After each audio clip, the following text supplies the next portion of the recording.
Ladies and gentlemen, welcome to another episode of footballers who were supposed to flop, but didn't. Jude Bellingham, a guy who went from playing in Birmingham's rain-soaked pitches to bossing La Liga like he owns the place. But despite his ridiculous rise, the media still calls him overrated, arrogant, and my personal favorite, overprotected. I mean, what is he? A royal heir. But let's be honest, if a 16-year-old dominates the championship, a 19-year-old dominates the Bundesliga, and a 21-year-old dominates world football, at some point, you have to stop doubting and just accept the man might be built different. So, how did a kid from Birmingham become Real Madrid's golden boy? How did he go from idolizing Zidane to actually wearing his legendary number 5 shirt? And most importantly, why do people still doubt this guy? This is the full story of Jude Bellingham. 1. The early days, from non-league to La Liga. Jude Bellingham wasn't born in a footballing paradise. He wasn't kicking a ball around on Copacabana Beach. No, he was born in Stourbridge, a place where football dreams usually end with, guess I'll try Sunday League. But Jude had an advantage. His dad, Mark Bellingham, was a non-league football legend. And by legend, I mean the guy bagged over 700 goals while also working as a policeman. This man was basically Batman solving crimes by day, scoring screamers by night. So young Jude had 2 career paths: stop criminals or stop midfielders. Spoiler alert, he chose the second one. But let's not forget his mom, Denise, who played an equally crucial role. While his dad was busy scoring goals, his mom was scoring wins in the toughest league of all, parenting. She wasn't just his biggest supporter. She literally packed up and moved with him to Dortmund to help him settle in. That's next level dedication. While other parents were just reminding their kids to take their PE kits to school, Denise was making sure Jude was mentally and physically ready to dominate European football. Imagine growing up watching your dad score 700 goals, then trying to impress him with your Sunday League hat trick. That's pressure. Mark Bellingham was like a real-life football manager regen. Non-league defenses probably had nightmares about him. You just know Jude and his brother Joe were getting football lectures over breakfast. Son, your first touch yesterday was shocking. Pass the cereal. 2. Birmingham City, the shirt retirement saga. At 8 years old, Birmingham City's scouts saw little Jude play and thought, yeah, this kid's special. By 15, he was already running the under-23s like a veteran. By 16, he was breaking club records. His first senior goal, a deflected winner against Stoke. But hey, a goal is a goal, and Birmingham fans acted like he just won the Champions League. They even retired his shirt number after just one season. Imagine scoring a few goals at work, and your boss says, all right, no one else is ever allowed to wear this ID badge again. At first, people mocked Birmingham for retiring his number 22. Now, it looks like they had a time machine. But here's the thing, Bellingham wasn't just a talented kid, he was Birmingham's great hope. The club had been struggling for years, bouncing between managers like a game of musical chairs. And then along came this teenage sensation, giving fans something to believe in. When he left, it wasn't just a transfer, it was like the city had lost its golden boy. So yeah, maybe retiring his number seemed excessive at the time. But looking back, it was less of an overreaction and more of a prophecy. Birmingham retiring his shirt after 44 games is like quitting your job after a great first month and them framing your uniform in the office. Meanwhile, Messi played 700 games for Barcelona, and they were like, we'll think about retiring number 10 later. If Birmingham had a Hall of Fame, Jude would be in there with a statue holding his GCSE results. 3. Dortmund, the Bundesliga glow-up.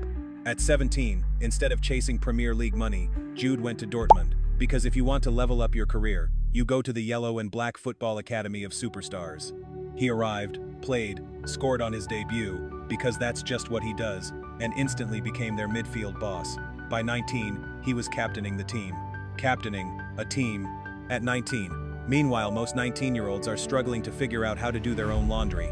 But despite dominating the Bundesliga and winning the Golden Boy Award, Jude was hit with the classic, can he do it in the Prem argument? Yeah, forget that. Real Madrid came calling. And let's not forget Bellingham didn't just blend in at Dortmund, he took over. While other young stars at the club played for big moves, Jude played like he belonged at the top. Whether it was bossing midfield battles, leading counterattacks, or barking orders at grown men like he was their boss, he wasn't just a prospect, that was the guy. In a league where Bayern Munich treats the title race like a yearly subscription renewal, Bellingham made Dortmund believe they could actually break the cycle. If Dortmund was a university, they'd have a degree called How to Become a Football Superstar in 2 years. Jude captaining Dortmund at 19 is like getting promoted to CEO while your friends are still on internships. He played against Bayern Munich, got robbed by a dodgy penalty call, and then roasted the referee in public. That's the Jude energy we love. 4. Real Madrid, the Hollywood move. Real Madrid signed Jude for £115 million. And unlike previous English players who struggled there, Beckham, Owen, Woodgate, we don't talk about that debut. Jude thrived immediately. First La Liga game, scores. First El Clasico, scores a screamer. First Champions League knockout stage, runs the show. Madrid didn't just buy a player, they bought a walking highlight reel. And that celebration, arms out, head back, like a man who knows he's inevitable, became iconic overnight. But here's the scary part. He didn't just impress in attack, he was everywhere. 1 minute, he's launching a counterattack. The next, he's making a last-ditch tackle like a seasoned defensive midfielder. He wasn't just a goal-scoring machine. He was an all-action powerhouse. The kind of player who could replace Modric's elegance, Kroos's control, and still somehow have time to score a last-minute winner. If Real Madrid was a blockbuster movie, Bellingham wasn't just part of the cast. He was the main character, director, and scriptwriter all in one. Jude's start at Madrid was so good, even Vinicius Jr. probably thought, wait, am I still the main guy here? Bellingham's celebration isn't arrogance, it's just him embracing his main character energy. David Beckham had to learn Spanish to fit in. Jude just started scoring goals. Universal language. 5. The media versus Bellingham, the overrated debate. Despite all this, some people still call Jude overrated. Like, what more do you want? The guy's won La Liga, destroyed Barcelona, and plays like Zidane's long-lost nephew. But Bellingham doesn't just shut critics up, he makes them look foolish. When the media doubted him at Birmingham, he bossed the championship. When they doubted him at Dortmund, he ran the Bundesliga. Now, he's clowning defenders in La Liga. The next time someone calls him overrated, just remind them. The kid is 21. And he's already achieved more than most footballers do in their entire careers. And let's be real, if Jude had come through the Premier League system instead of taking the Bundesliga to La Liga route, English pundits would be calling him the second coming of Gerrard and Zidane combined. But because he had the audacity to develop his game outside England, suddenly he's overprotected? Nah, he's just unmatched. The truth is, when a player this good rises this fast, people either appreciate the greatness or try to tear it down out of sheer disbelief. And with every match-winning performance, Jude is making it clear he's not just living up to the hype, he's rewriting the script. Calling Bellingham overrated is like calling Messi just a good dribbler. It's missing the point entirely. Imagine being 21, a La Liga winner, Champions League finalist, and still being told you're not that good.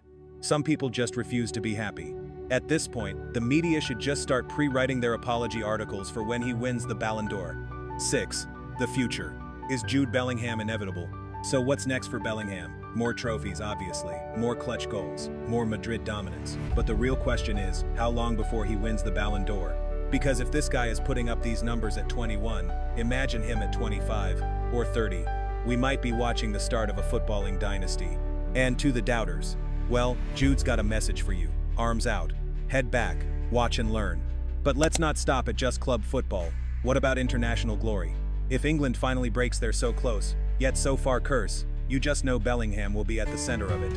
Whether it's leading the Three Lions to a European championship, lifting the World Cup, or just dragging England through penalty shootouts single-handedly, it feels inevitable that he'll be the one driving the team forward. And when that moment happens, those same doubters will suddenly pretend they always believed in him. Typical. If Jude doesn't win a Ballon d'Or in the next 5 years, football is rigged. Real Madrid winning the Champions League with Bellingham leading the midfield? Yeah, that's happening soon. At this rate, we should all start practicing his celebration for when he wins football's biggest prize. Closing thoughts. Bellingham's legacy begins. So, is Jude Bellingham overrated, or is he just inevitable? Drop your thoughts in the comments, hit the like button, and subscribe for more football banter. And remember, if you ever doubt Bellingham, just know that history shows he'll prove you wrong, every single time. Subscribe now before he wins the Ballon d'Or, and we all act surprised.